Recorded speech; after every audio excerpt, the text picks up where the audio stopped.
नमस्कार। आज घुटना दर्द और एड़ी दर्द एक आम समस्या हो गई है। सभी माता और बहनों को 80% लेडीज को ये प्रॉब्लम है। घुटना दर्द आज छोटी छोटी उम्र में ही होने लग गया है। इसी प्रकार से एड़ी दर्द की भी यही बात है। आज मैं आपको तो छोटे छोटे ऐसे उपाय बताने जा रही हूँ।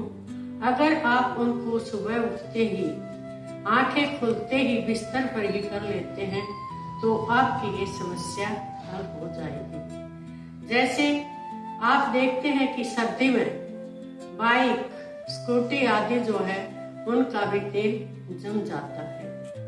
अगर उनको हम 4-5 बार पंप मार के उनको छोड़ देते हैं तो ऑयल गर्म होकर वो स्टार्ट हो जाते हैं। यही बात हमारे शरीर की है। जब आप सुबह उठते हैं तो जल्दी से उठकर अपने खड़े हो जाते हो, जिसका वजन हमारे घुटने और एड़ी पर पड़ता है। तो इससे पहले ये मैं बताऊंगी कि आप बिस्तर पर ही एक छोटे छोटे ऐसे उपाय हैं जिसमें 5 मिनट लगेंगे।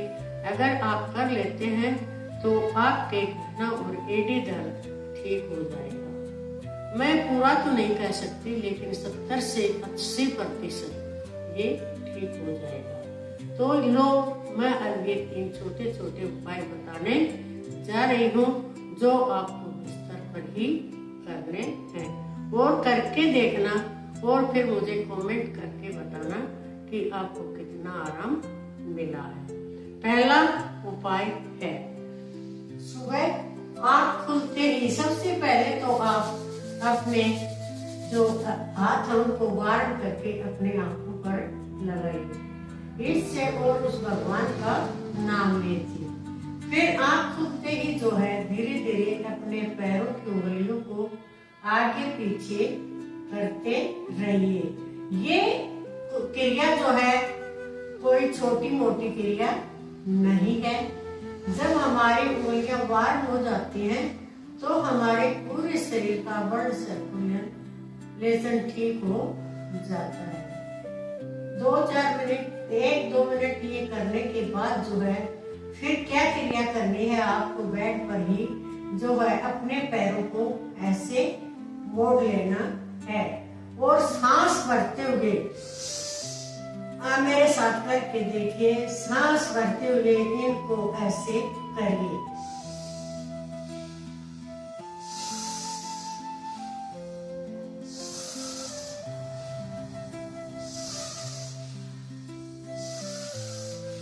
फिर धीरे धीरे जो है पैरों को सीधा कीजिए और फिर थोड़ी सी कदम ताल कीजिए।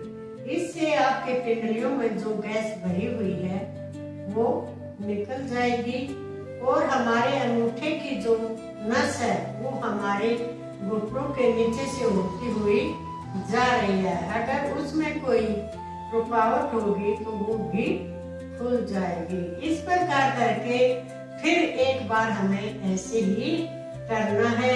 इस क्रिया को हमने 3 बार करना है। 2 बार में तो ये वार्म होगी और तीसरी बार हमारा इफेक्ट पड़ेगा। इस प्रकार सांस के साथ करनी है। जैसे ही ऑक्सीजन हमारे अंदर जाएगी तो ब्लड सर्कुलेशन चल पड़ेगा।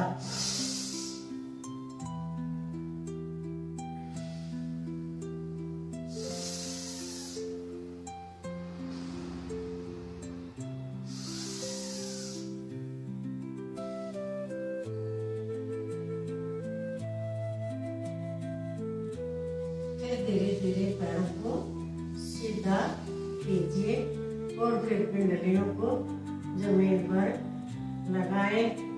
ये सुबह सुबह ही करने की क्रिया है। इसको आप वैसे अपनी योग क्रियाओं में भी ऐड कर सकते हैं, लेकिन अगर आप सुबह उठने से पहले इसको अपने शरीर को वार्म कर लेते हो तो आपका मन करेगा भाग भाग कर काम करने। तो इस क्रिया को हम 1 बार और करेंगे, कम से कम 3 बार करना चाहिए। तो 2 बार तो जो है ये इससे हमारा शरीर वार्म होगा, और तीसरी बार इसका इफेक्ट पड़ेगा। अब महसूस करिए कि आपका खिंचाव कहाँ तक हो रहा है, और ये क्रिया आप नियमित रूप से 15 दिन तक करके देखना, और उसके बाद मुझे इसका रिजल्ट कमेंट करके जरूर बताना। हाँ, ये क्रिया करनी सांस के साथ है, जैसे लंबा गहरा सांस भरा और छोटा, लंबा गहरा सांस भरा और छोटा, लंबा गहरा सांस भरा और छोटा। इस प्रकार जो है ये क्रिया 3 बार हो गई। इसके बाद जो है फिर पिंडलियों को आप जमीन पर लगाएं। जिसके पैरों में पिंडलियों में ज्यादा बाटे आते हैं, नसें खिंचती है, उनको ये क्रिया जरूर करनी चाहिए। इस 6 बार करने से जो है हमारी नसें बंद होना कम हो जाएंगी और आपके पैर बिल्कुल ठीक हो जाएंगे। अब जो दूसरी क्रिया है वो है, जैसे हमें यह किया, अब जो है पैरों पंजों को, तो एक पैर को आगे ऊपर उठाना और पंजों को आगे पीछे करना। यस, क्योंकि ये भी एक प्रक्रिया है। इससे हमारे पंजे, हमारे जो टखनों के पास की नसें हैं वो खुल जाएगी। इस प्रकार दूसरे पैर से भी करना है। तो ये प्रक्रिया भी आपको 3 टाइम करनी है। इससे जो है आपके पैर मजबूत होंगे, घुटने मजबूत होंगे और आपको चलने में कोई भी दिक्कत नहीं आएगी। अब इसी प्रकार से ये 3 बार की क्रिया करनी है। अब जो है जमीन पर रखकर जो है दोनों पंजों को आगे पीछे करना।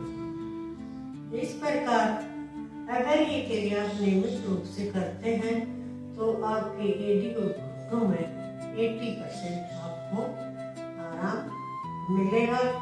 अगर जवान एज के करते हैं तो उनको आराम मिलेगा और बुढ़ापे तक घुटनों या एडी की कोई समस्या नहीं आएगी। अगर बुजुर्ग सीनियर सिटीजन करते हैं तो उनको चलने फिरने में आराम मिलेगा। तो इस प्रकार मेरे कहने से इस क्रिया को कम से कम 15 दिन तो आजमा कर देखिए। सिर्फ 5 मिनट का समय लगता है। धन्यवाद। अब आखिर में जो है अपने हाथों को वार्म करके अपने मुंह पर और अपने चेहरे पर लगाइए। इससे जो है आपकी आंखों में भी आराम मिलेगा और चेहरा भी चमक जाएगा। इसके बाद एक क्रिया जो है सुबह सुबह जो करनी होती है, दोनों हाथों के नीचे लगाना और पूरी बॉडी को, नीचे के शरीर को नीचे तथा ऊपर के शरीर को ऊपर तान दीजिए। सर्वांगतान आसन है। इससे हमारे शरीर के सभी अंग खुल जाएंगे और हम फुर्तीले बन जाएंगे। इस क्रिया को भी 3 बार तो कम से कम करके देखिए। धन्यवाद।